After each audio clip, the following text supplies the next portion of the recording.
Baiklah, pada kesempatan kali ini kita akan membahas teori ekonomi mikro 1, yang dimana kita akan membahas equilibrium atau dikenal dengan keseimbangan, yang dimana keseimbangan ini akan mencari yaitu harga penyesuaian untuk membuat keputusan permintaan dan penawaran dari agen ekonomi. Kita harus mempertimbangkan secara singkat sisi lain dari pasar, yang mana di sini sisi lain dari pasar ini kita kenal dengan sisi penawaran. Yang pertama, kita akan membahas tentang pasokan.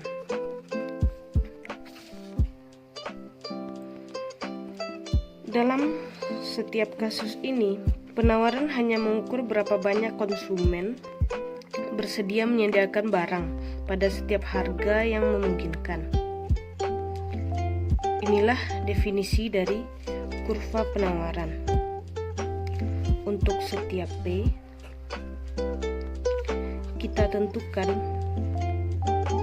berapa banyak yang akan dipasok, yaitu kita tentukan S dari P.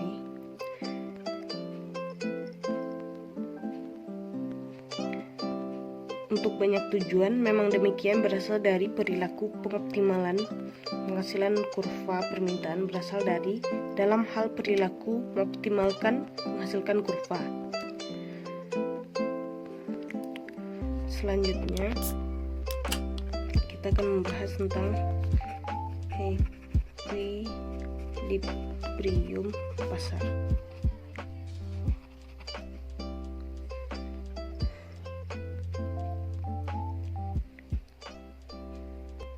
Dalam equilibrium pasar ini, kita dapat menambahkan kurva penawaran masing-masing untuk mendapatkan pasar kurva penawaran. Jadi kita dapat menambahkan kurva penawaran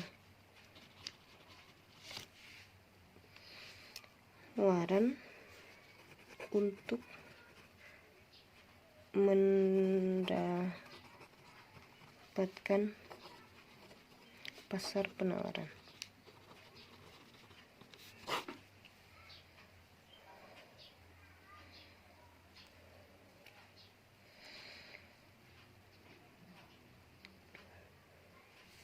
Yang ketiga,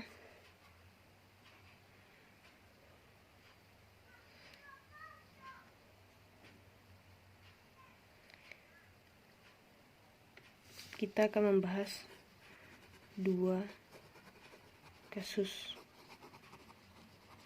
khusus.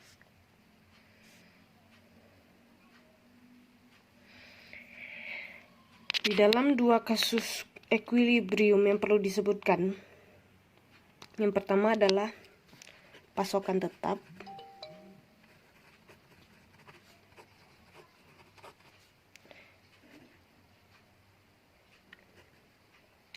Di sini jumlah yang ditawarkan adalah beberapa nomor tertentu dan tidak tergantung pada harga. Artinya, kita mendapatkan kurva penawaran vertikal.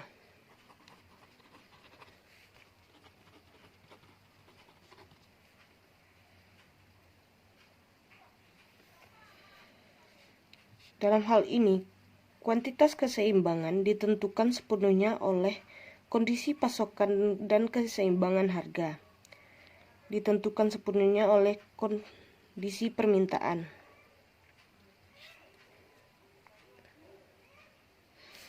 Selanjutnya, kita akan membahas tentang kurva permintaan dan penawaran terbalik.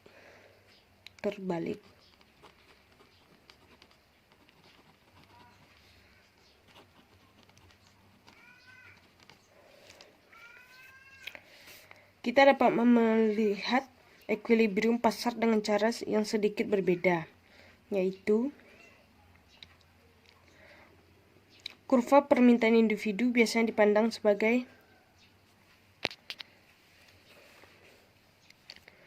kuantitas optimal yang diminta sebagai fungsi dari harga yang dikenakan, tapi kita juga bisa melihatnya sebagai fungsi permintaan terbalik. Contohnya,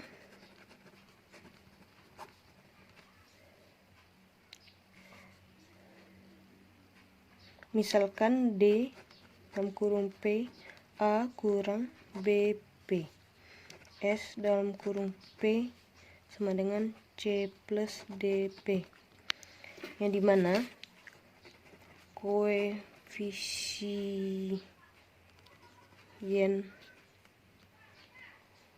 A, B, C, dan D merupakan parameter yang ditentukan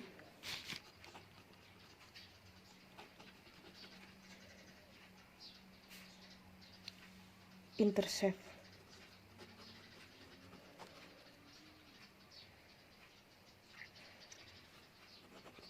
dan kemiringan kurva linear ini.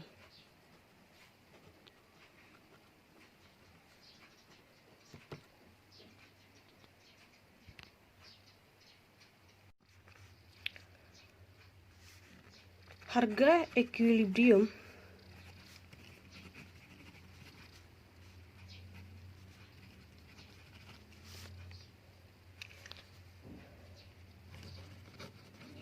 dapat ditentukan dengan persamaan berikut.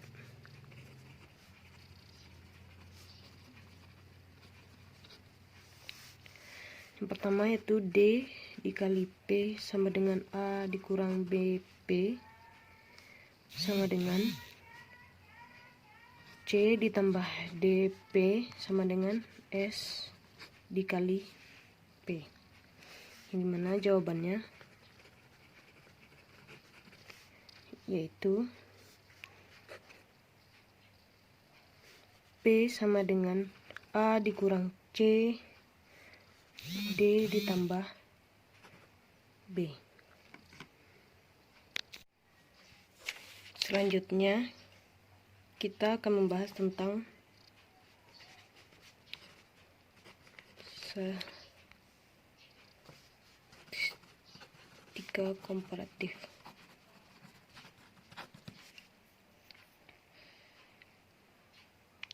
Setelah kita menemukan ekuilibrium dengan menggunakan permintaan yang sama dengan penawaran, kita bisa lihat bagaimana itu akan berubah karena kurva permintaan dan penawaran berubah. Contoh, menggeser kedua kurva.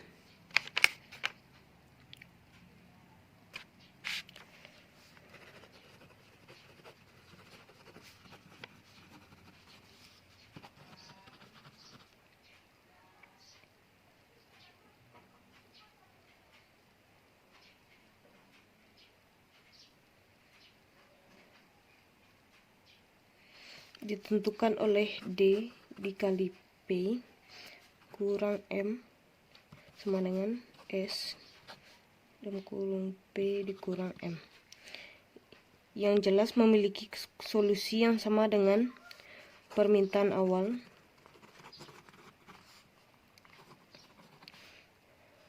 sama dengan penawaran kondisi.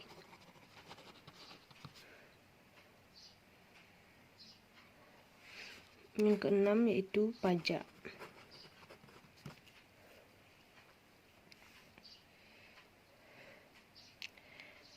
Pasar belum dan sesudah pajak diberlakukan merupakan hal yang sangat menyenangkan. Latihan dalam statistika komparatif serta cukup diminati pelaksanaan kebijakan ekonomi. Dua contoh akan kita pertimbangkan di sini, yaitu yang pertama pajak kuantitas, yang kedua pajak nilai.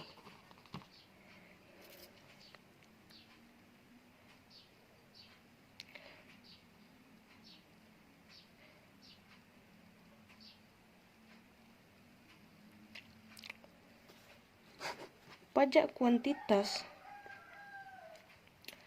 yaitu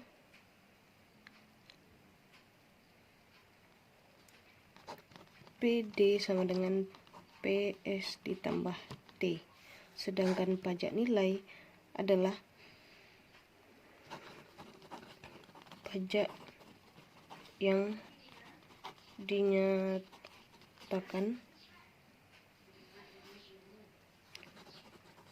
dalam satuan persentase.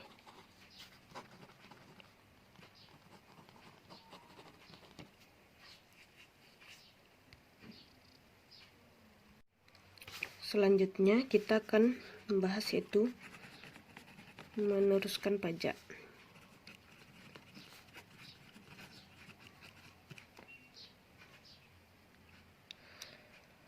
Ada dua kasus pasokan, yaitu yang pertama elastis sempurna, yang kedua elastis tidak sempurna.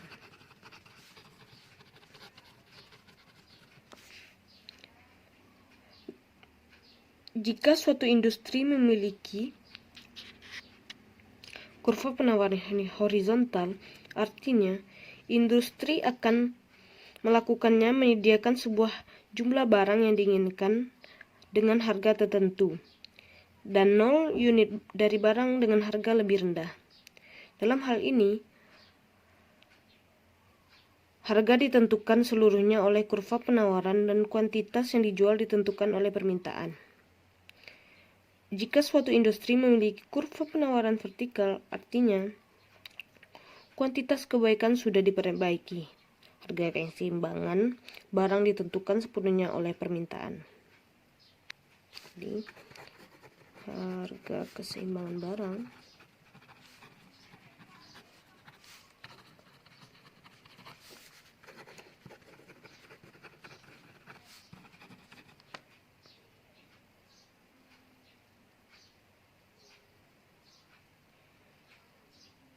ditentukan oleh permintaan.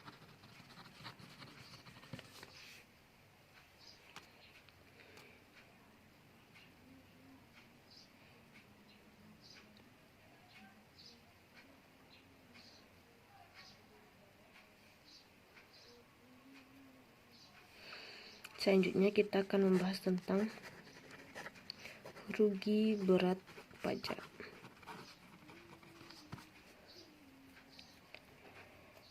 Permintaan dan menurunkan harga yang diterima oleh pemasok ini pasti mewakilkan biaya bagi permintaan dan pemasok.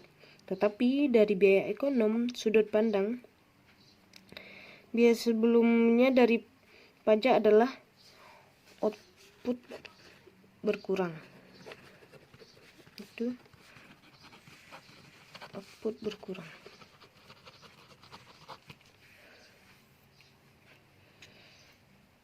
Output telah dikurangi oleh pajak ini, kita dapat menggunakan alat surplus konsumen dan produsen untuk menilai kerugian sosial. Diberikan di area A ditambah B dengan kerugian produsen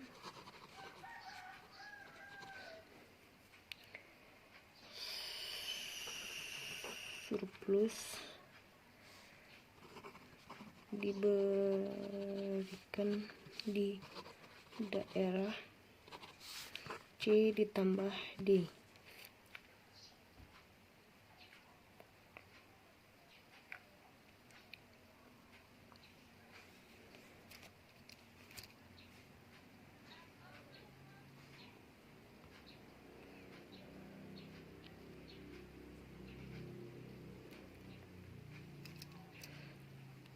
Mungkin sekian pembahasan kita.